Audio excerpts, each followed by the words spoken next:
There have been violations against LGBTQ persons in Uganda from way back. The introduction of this law heightened the homophobia. It made people angrier at homosexuals because the law painted them as evil people. The Christmas period got families to look at the queer people in their families as through the lens of this law. They looked at them as what the law depicted them to be, as criminals.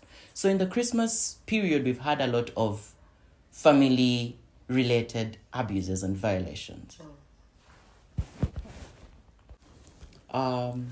This period has had quite a number of violations. If you're to look into it, rural areas have been more violent. We've had very many reports of violations in the villages.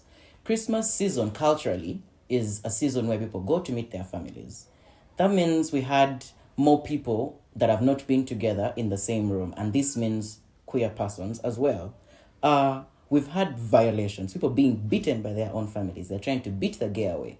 And in some cases, these people that are being beaten are in fact older than the ones beating, have in fact taken care and raised the people that are beating them. But because they are queer, the younger ones feel they are entitled to actually beat. It is okay for them to commit violence on someone who is older than them. We've had lesbian women being forced to sleep with men because the families have come together. They realize, oh, she's 27 years old. She's having no man. Here is your man. Go and sleep with him now. We've had lesbian women facing these kinds of situations. They have no way out. Their family has joined hands to force them into a marriage they did not even know about. We've had trans men being kidnapped and raped simply because there are men out there who feel like you're not man enough. What makes you think you're also a man? There are men there who feel like their ego is being bruised by somebody being them. We've had people in this period from different spectrums that are chased away by their families. It's this period that people got to realize how lonely they were and how they didn't have the family support. We had a number of queer persons calling in, and they really just needed someone to talk to. It's the festive season. Everybody seems to be so busy with whatever they're doing, and there's somebody who is just looking for someone to talk to.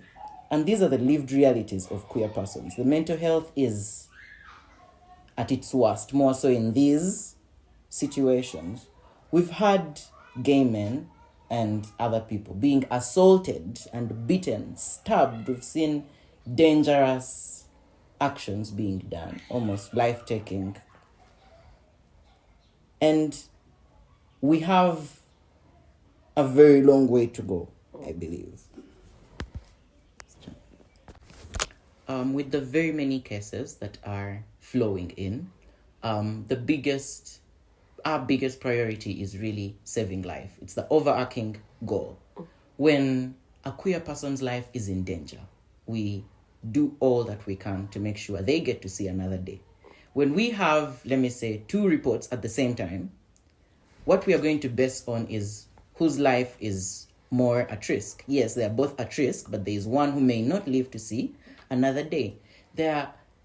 This brings questions around verification, because sometimes when you know someone's life is in danger, you are running that very instant to try and get them out of the danger they're in.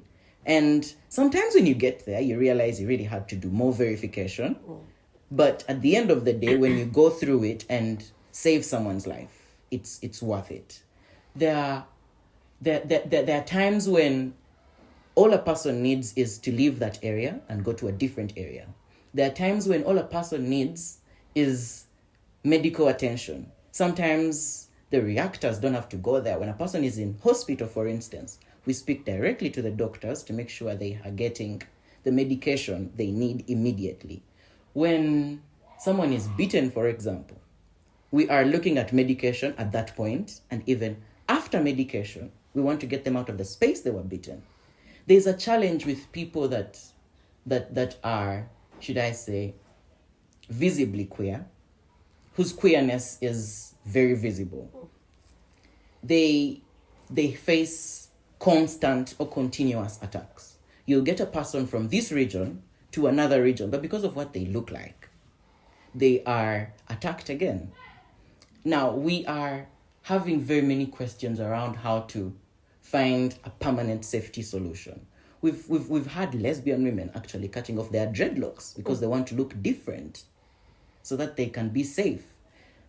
I think when the fact that we are prioritizing life makes us reach out to whoever needs the help first. With all these cases, we've tried to do our level best where we can. We report these violations to police. We at least get reference numbers. We make sure they back us up. Well, it's complicated in that sometimes when we go there, it's not about the fact that we've been violated, but the fact that we are homosexuals.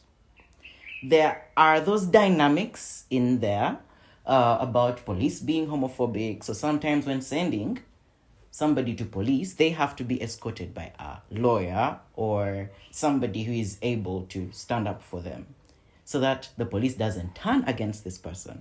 We are working with different law entities. There's Ubuntu, there's HIRAF, there's Chapter 4. We coordinate and make sure that there's at least access to legal services, at least when it comes to dealing with things like police. When it comes to working with other people, we've also worked with media persons. Daily Monitor, for instance, has really been strong on putting the message out there.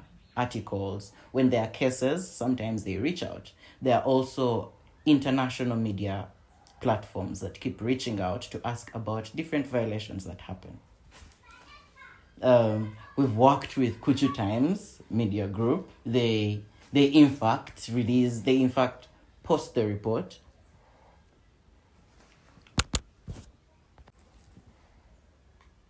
We also have medical partners. There are different health facilities that we work with. I may not be at the liberty to say. They offer emergency medical support. We know that if something happens to a person in this region of the country, they are safe in this place. They won't be outed or it won't get out of hand. We've tried to establish relationships with them through our different people in the different regions of the country. The challenges we faced while responding to the very many cases, first of all, is the fact that there are very many. It gets really, really overwhelming with calls of this, calls of that, calls of this, calls of that, every now and then. There's also a big issue with verification. Sometimes it's complex how we verify these cries for support, how we verify whether this person has actually been beaten, and if they've been beaten, is it because of their sexuality? Because if we are going to tell the world out there that people are being beaten because of their sexuality, we need to make sure we know they are being beaten because of that. And sometimes working with other entities like police, hospitals that are homophobic, they know nothing about how to be welcoming to queer people. What is riding in their mind is their religious belief, and that's it. And sometimes it's difficult to get them to wake up and be human and realize this is someone's life. There's also a big question of continuous, when there are violations that are happening and they are continuous. Whoever is responding to these violations is getting bad news and bad news and bad news and bad news. So there's a toll it takes on the mental health of whoever is responding, whoever is reporting, whoever is receiving these reports. There's, as a matter of fact, a challenge of funds. Sometimes there's no money to do these things. Sometimes there is no money to actually run there and do something. Sometimes the money is difficult to get. Sometimes there is bureaucracy to get the money. So there are challenges on how to handle an emergency that needs immediate attention. If it happens in the middle of the night, for example, no bank is open at that time. So we'll have to look at different means of getting this support to this person.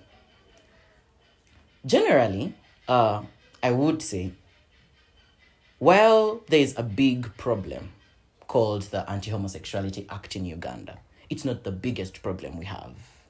I think the biggest problem that we have is the people, how they respond to the law. The law can be there and no one is actually beating another person. But because people feel like,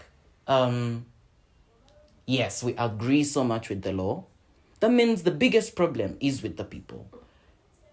The biggest task we have is changing the minds of not the lawmakers, but our neighbors at home, our families, the people we bypass, the people we buy from at the shops. Because these are the people in most cases that start the violations.